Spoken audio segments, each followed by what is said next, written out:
Til den her øvelse, der skal du stå op. Så prøv at se, om du kan finde et roligt sted, hvor du kan stå. Og hvis du er et sted lige nu, hvor det ikke er muligt at stå op, så kan du også lave øvelsen siddende, og så kan du gentage den på et andet tidspunkt, hvor det er muligt for dig at stå op. Hold meget gerne dine øjne åbne, men vend opmærksomheden ind i din krop. Nu mærker du hele din længde. Fra fodsålerne til toppen af dit hoved. Mærk, hvordan du fylder din længde ud.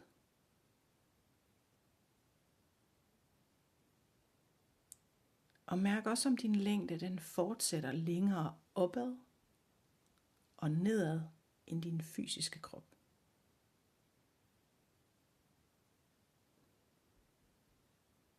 Din længde er din værdighed. Prøv at mærke, hvordan du fylder din værdighed ud.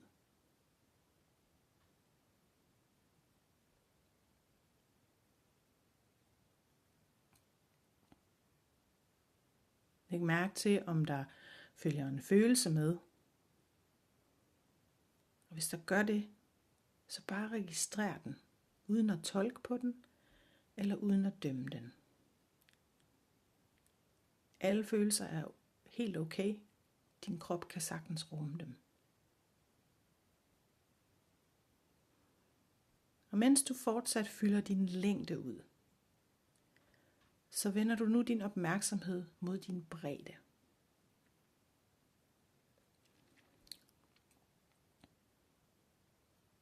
Mærk din bredde til siderne i hele kroppens længde. Mærk der, hvor huden stopper og rummet starter. Og mærk, om din bredde den fortsætter ud fra din krop til siderne ud i rummet.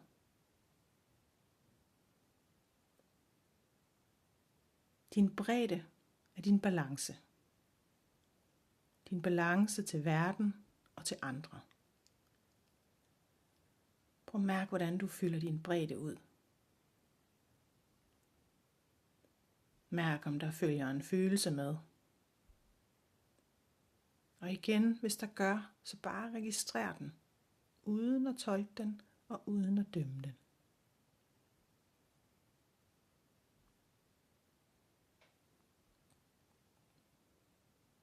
Mens du fortsat fylder din længde og din bredde ud, så vender du nu opmærksomheden på din dybde. Fra forsiden af din krop, ind gennem kroppen til bagsiden.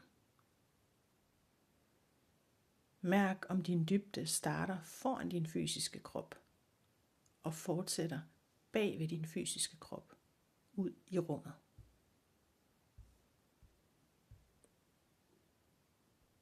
Din dybde er din historie. Mærk, hvordan du fylder din dybde ud. Læg mærke til, om der følger en følelse med. Og igen så registrerer du den bare, uden at tolke den og uden at dømme den.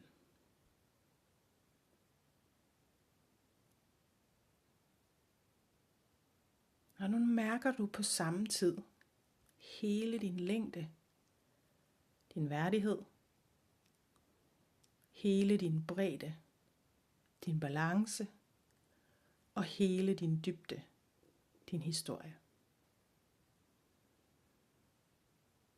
Mærk din krop i rummet omkring dig.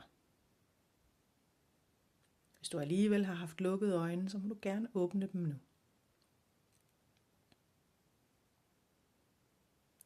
Bare læg mærke til, hvordan du har det, hvordan din krop har det, og hvilke følelser der følger med. Fyld din krop ud. Den kan rumme alle følelser. Og nu lader du det, der betyder noget for dig, komme til stede i dit hjerte og i din krop. Og hvis du har lyst, så er du velkommen til at lægge en hånd på dit hjerte.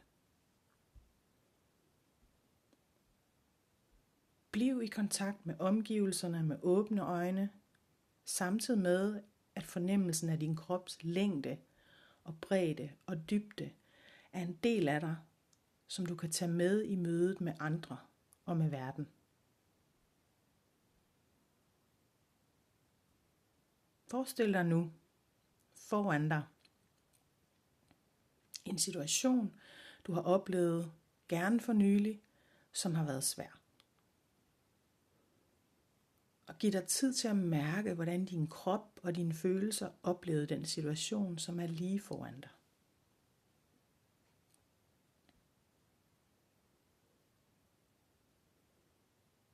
Du har stadigvæk kontakt til din krops længde og bredde og dybde.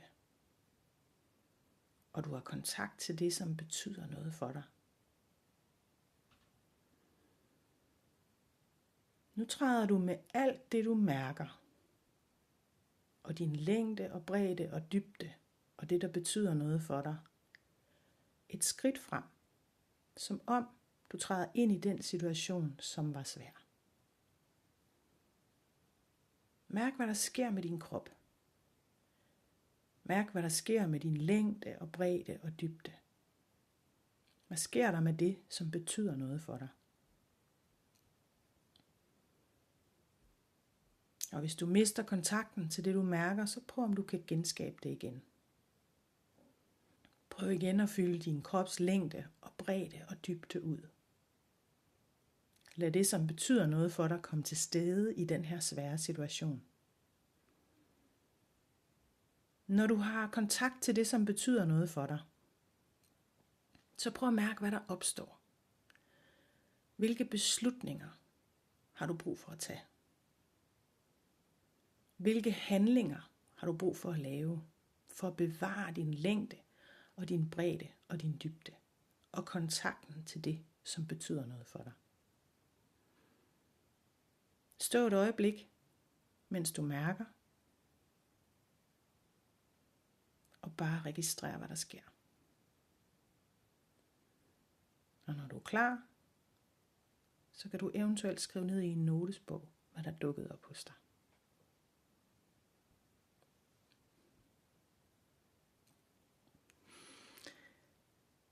Når du har trænet den her øvelse nogle gange, så vil næste skridt, det vil være at kalde på din længde og bredde og dybde, og det, der betyder noget for dig, næste gang der opstår en svær situation.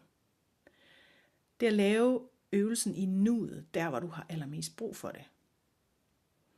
Det vil hjælpe dig til at bevare ro og balance og tage beslutninger, som er tro mod det, der betyder noget for dig.